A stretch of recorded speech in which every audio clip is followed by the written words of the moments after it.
Good day to all my friends, subscribers, and viewers. So, this is a highway lot or highway farm lot located in Sagbayan, Bohol. I forgot the name of the kuan guys kanang barangay. But this is located in along National Highway beside Sagbayan Peak. So, kilid siya sa Sagbayan Peak guys. Then, package price is 300 pesos per square meter. Owner is not around. Kanang nagpuyo diya guys. Paano na sila kanang gipapuyo ra na sila diha. Kuan na pero dili gid na may kuanan sa negotiation. Kuan na sila. Nang gitugutan lang pod pero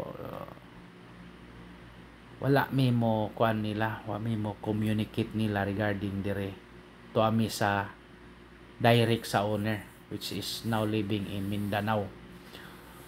So mao ni siya guys, nindot pa pod. It's really along National Highway dako.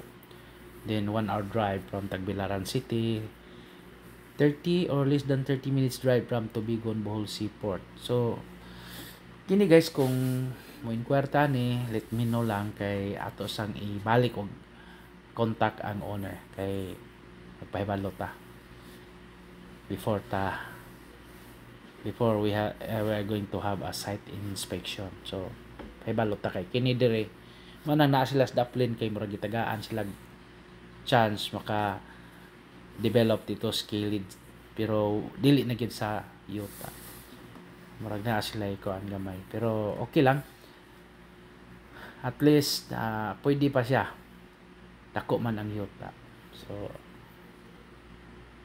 very nice, no? I repeat, the size is 3 hectares at 300 pesos per square meter beside Sagbayan Peak along highway. So barato kayo guys, tax declaration dili siya titulado. Thank you.